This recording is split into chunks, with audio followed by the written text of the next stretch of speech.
Hi everyone, welcome back to my channel. और आज के लेक्चर में हम पढ़ेंगे पॉलिनेशन बाय बायोटिक एजेंट। इसका क्या मतलब हुआ? अगर पॉलिनेशन कोई लिविंग बीइंग से हो रहा है तो वो किसके अंडर आएगा? Pollination by biotic agent. Biotic से क्या समझ रहे हैं? बायो इज लिविंग, बायो का मतलब ही लिविंग होता है। बायोटिक एजेंट, एजेंट से क्या समझ में आ रहा है? कोई जरिया। अगर पॉलिनेशन किसी भी लिविंग बीइंग के जरिए से हो रहा है तो वो बायोटिक एजेंट होगा। और इसमें भी बायोटिक एजेंट में सबसे ज़्यादा पॉलिनेशन किससे हो रहा है? बर्ड से हो रहा है। किससे हो रहा है? बैट से हो रहा है, बर्ड से हो रहा है, एनिमल से हो रहा है, ह्यूमन बींग से हो रहा है। किससे सबसे ज़्यादा होता है? सबसे ज़्यादा इंसेक्ट से होता है। सबसे ज़्यादा लिविंग बींग में पॉलिनेशन इंसेक्ट्स के थ्रू होता है। और इसी वजह से इंसेक्ट्स को हम चीफ पॉलिनेटर भी बोलते हैं। अगर पॉलिनेशन इंसेक्ट्स के थ्रू हो रहा है तो उसको हम एंटोमोफिलिक कहेंगे। ठीक है, क्योंकि लिविंग एजेंट्स में तो बहुत सारे एजेंट्स हैं, बर्ड्स भी आते हैं और बैट्स भी हैं, तो इसीलिए नाम अलग अलग दे दिए गए हैं। बैट्स के थ्रू अगर पॉलिनेशन हो रहा है तो उसका अलग नाम है, अगर बर्ड के थ्रू हो रहा है तो उसका अलग नाम है, और अगर इंसेक्ट्स के थ्रू हो रहा है तो उसको हम एंटोमोफिलिक कहेंगे हैं।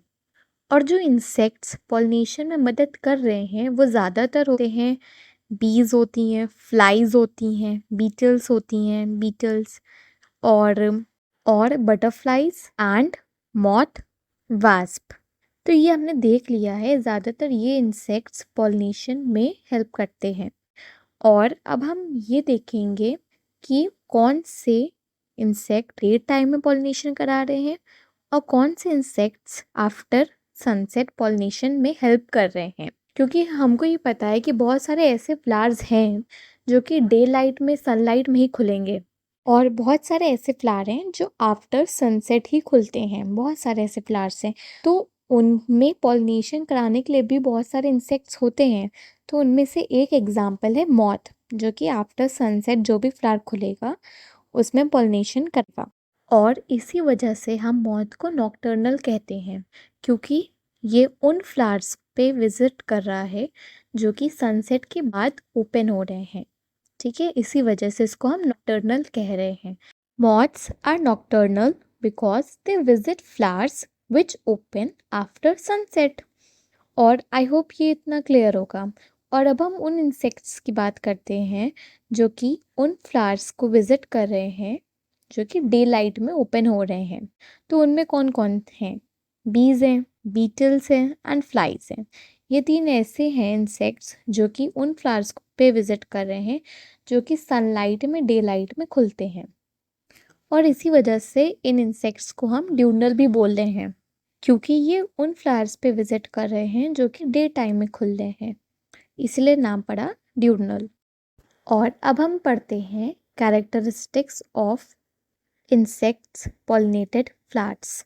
तो सीधी सी बात ये समझो कि एक फ्लावर को कैसा होना चाहिए कि उस पे इंसेक्ट्स आए और उनके थ्रू पॉलिनेशन हो जाए। पहली बात तो ये कि इंसेक्ट आए ना, तो वो क्यों एक फ्लावर के पास कब आएंगे? जब वो फ्लावर बहुत ब्राइट होगा, बहुत अच्छा कलर होगा उसका, तभी तो वो इंसेक्ट आएगा, अट्रैक्ट होगा कलर से। बहुत कॉमन सा नेचर है। देखो, हम लोग ह्यूमन भी हैं, हम लोग भी ज़्यादा जो बहुत अच्छी चीज़ दिख रही होती हैं उसी पे ज़्यादातर अट्रैक्ट होते हैं। मोस्ट ऑफ द ह्यूमंस यही देखते हैं। वही इंसेक्ट का भी नेचर है, अगर ब्राइट कुछ अच्छा दिखेगा तो वो आएगा।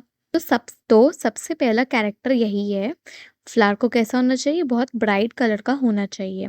अब नेक्स्ट कैरेक्टर ये है कि एक पॉलन ग्रेन को कैसा होना चाहिए? इनका पॉलन ग्रेन बिल्कुल स्टिकी होना चाहिए, मतलब चिपचिपा होना चाहिए और रफ सरफेस होना चाहिए उसका, ताकि वो आसानी से इंसेक्ट्स की बॉडी पे चिपक जाए, स्टिक हो जाए। इसीलिए pollen grain sticky and rough होना चाहिए। और इनका स्टिग्मा कैसा होना चाहिए? उन फ्लावर्स में जिनमें इंसेक्ट्स के थ्रू पॉलिनेशन हो रहा है, उनका जो स्टिग्मा है वो भी स्टिकी होना चाहिए, ताकि पॉलन ग्रेन आसानी से चिपक जाए स्टिग्मा के ऊपर। अगर स्टिग्मा स्टिकी होगा तभी तो चिपक जाएगा उस पे आके पॉलन ग्रेन। और जो इंसेक्ट्स के थ्रू पॉलिनेट हो रहे हैं फ्लावर, वो शुगरी फ्लूइड भी सेक्रेट करते हैं, मतलब वो खुद बनाते हैं शुगरी फ्लूइड, जिसको हम नेक्टर बोलते हैं।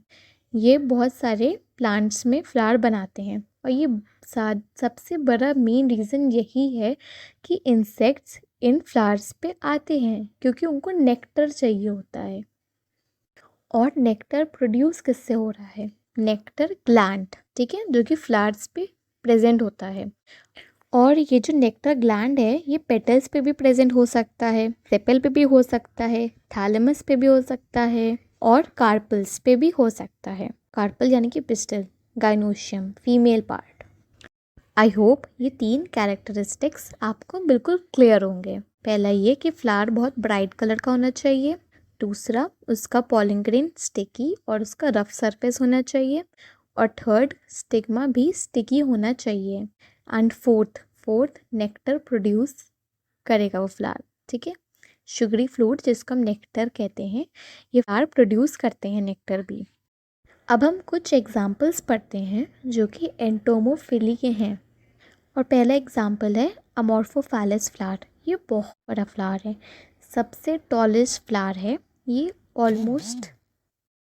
अबाउट 6 फीट लॉन्ग होता है। और इसमें इंसेक्ट्स क्यों आते हैं इस फ्लावर के पास?